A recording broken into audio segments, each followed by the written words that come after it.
आखिरकार 26 महीने का सूना जो है वो समाप्त हुआ। डब्ल्यूएफआई पर जो बैन लगा हुआ था वो बैन हट गया, कुश्ती बहाल हो गई, कुछ पहलवानों में एक उम्मीद की किरण नज़र आने लगी। और आज जो है एशियन चैंपियनशिप जो है जिसका आयोजन जॉर्डन में होना है, उसके ट्रायल चल रहे हैं इंदिरा गांधी स्टेडियम परिसर के केडी जादव हॉल में। और मेरे साथ हैं अलका तोमर जो कि भारतीय टीम की कोच रही लंबे समय तक और वर्ल्ड चैंपियनशिप की मेडलिस्ट भी हैं ये।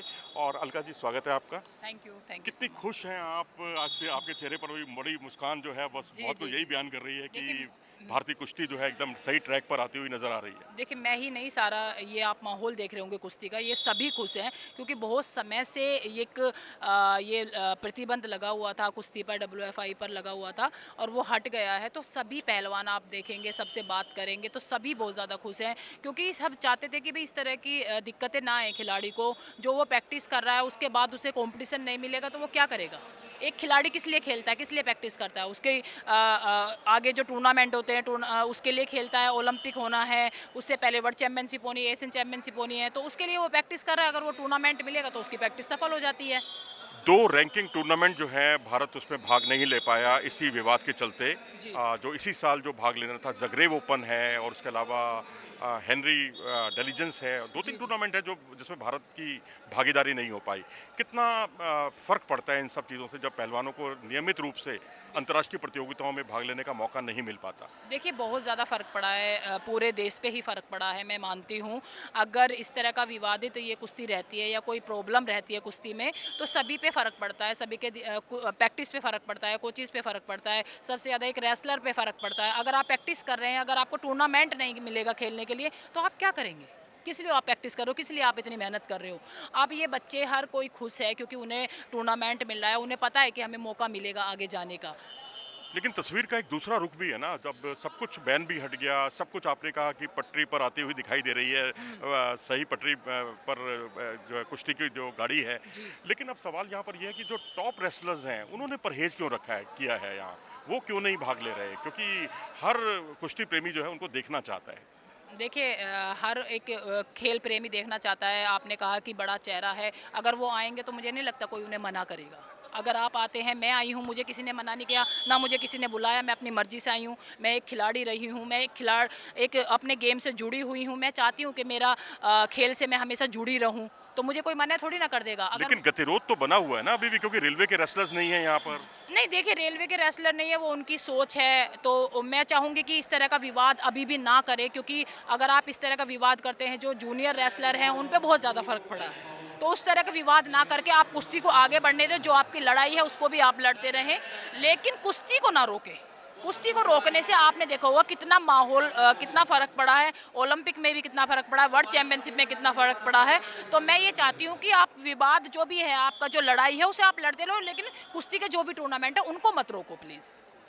आप वर्ल्ड चैंपियनशिप की मेडलिस्ट रही जी, हैं, कॉमनवेल्थ गेम्स में आपने गोल्ड मेडल जीता, तमाम अंतर्राष्ट्रीय प्रतियोगिताओं में आपकी भागीदारी और पदक आपने बहुत सारे जीते। जी। आज की पीढ़ी को जब आप देखते हैं कुश्ती लड़ते हुए, उन महिलाओं में कितनी आप भविष्य की जो है अलका तोमर आप देख सकते हैं? देखिए मैं देश की पहली महिला रेसलर रही थी जिसने वर्ल्ड चैंपियनशिप में ब्राउन्स मेडल जीता था। इसी ग्राउंड में मेरा कॉमनवेल्थ गेम्स में गोल्ड मेडल आया था। जब मैं अभी बात कर रही थी प्रियंका से भी कि भाई गोल्ड मेडल आप भी थे उस समय पे। मैं कमेंट्री कर रहा था उसकी। आप कमेंट्री कर रहे तो एक याद ताज़ा हो जाती है कि आप जहाँ पे आपने शुरुआत की, आपने एक अच्छा मुकाम छोड़ा है, वहीं पे आप देखने आ रहे हैं, कुश्ती से जुड़े हुए हैं।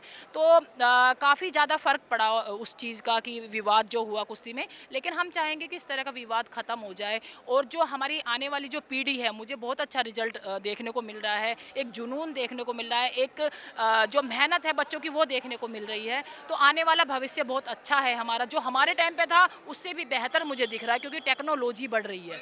आज के टाइम में आपको नॉलेज ज़्यादा बढ़ रही है, चाहे मोबाइल के ज़रिए कह लीजिए, चाहे और चीज़ों के तकनीकी से कह लीजिए, तो उसके ज़रिए आप बहुत अच्छा रिजल्ट अपना दे सकते हैं। चाहे आप किसी भी आप अपना प्रैक्टिस को लेके कर लीजिए या आपके कोचिज़ को लेके कर लीजिए, तो तकनीकी के बढ़ने के कारण आपकी प्रैक्टिस बढ़ रही है, आपका जो स्तर है वो बढ़ रहा है। संदीप तोमर जैसे लोग और आप खुद जो उत्तर प्रदेश से ताल्लुक़ रखती हैं, जी, जी। उत्तर प्रदेश से और भविष्य कितना आप देख रही हैं? उत्तर प्रदेश कुश्ती संघ किस दिशा में काम कर रहा है? और भारतीय कुश्ती संघ जो है, हाँ अब आपको लगता है कि जो है वही गोल्डन पीरियड हम देख सकते हैं जो कुछ समय पहले हम देखा करते थे, 2013 की एशियन चैंपियनशिप जब हमने टीम खिताब अपने नाम किया था, क्या आप वो दौर दोबारा देख पाएंगे? बिल्कुल, बिल्कुल। देखिए धीरे-धीरे ही होता है सारी चीज़ें, धीरे-धीरे जैसे आपने देखा ये ट्रायल हो रही है, उसके बाद ये बच्चे एशियन चैंपियनशिप में खेलने जाएँगे, उनके मेडल आएँगे तो उस चीज़ का प्रभाव पड़ेगा। दूसरे बच्चों पे पड़ेगा, फेडरेशन पे भी पड़ेगा, हमारे खेल मंत्रालय पे भी पड़ेगा। वो देखेंगे कि हम क्या हमने रोक रखा था, क्या हम गलतियाँ कर रहे थे, ठीक है? जिनका भविष्य बन चुका है उनको ज़रूरत नहीं है इस टूर्नामेंट की। जिनको भविष्य बनाना है, उनको बहुत ज़्यादा ज़रूरत है। तो उनका भविष्य खराब ना हो तो इस तरह के टूर्नामेंट उन बच्चों को मिलते रहेंगे। उन्हें देख के जो हमारी नई पीढ़ी है वो भी आएगी और उनका भी भविष्य कुश्ती से ही जुड़ा है। जो कुश्ती से जुड़े हैं वो और क्या करेंगे? आपने नई पीढ़ी का जिक्र किया, अलका तोमर कुश्ती एकेडमी हाँ जी, हाँ से कितनी उम्मीद करें भविष्य में? देखिए बहुत ज़्यादा उम्मीद करनी होगी क्योंकि अभी मेरे पास 8 से 10 साल तक का बच्चा है और जो भविष्य है मैं भी बनाने की कोशिश कर रही हूँ और इसलिए मैं कुश्ती से जुड़ी हूँ और इसलिए मैं यहाँ पे सपोर्ट करने आई हूँ ताकि भाई इसको ख़राब मत होने दो। हमारे जो विवादों में जो चीज़ें पड़ी हैं कोई दिक्कत नहीं है, जो हुआ उसको विवाद जो आपका चल रहा है उसे चलने दो, लेकिन भैया कुश्ती को ख़राब मत करो। चलिए मैं इनको क्लियर कर दूं कि इन्होंने कहा जो विवाद है वो चलने दो। इनका इनका आशय ये है कि जो मामला कोर्ट में है उस पर हम टिप्पणी करते हुए ठीक नहीं लगते। बिल्कुल, बिल्कुल, जो गलत किया तो उसकी सजा होगी, अगर गलत नहीं किया तो फिर चीज़ें बहाल होंगी। अब क्योंकि कुश्ती की जो स्थिति है यहाँ पर तो सब कुछ बहाल होता हुआ नजर आ रहा है।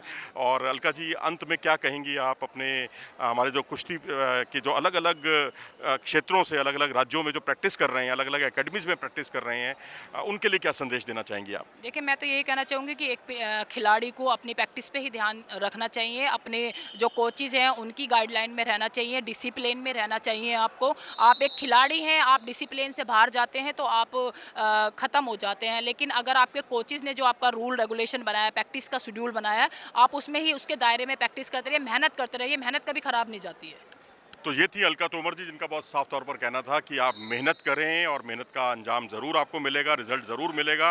अनुशासन में रहिए और कोच जो आपको ट्रेनिंग दे रहा है उस पर आप 100% अमल कीजिए।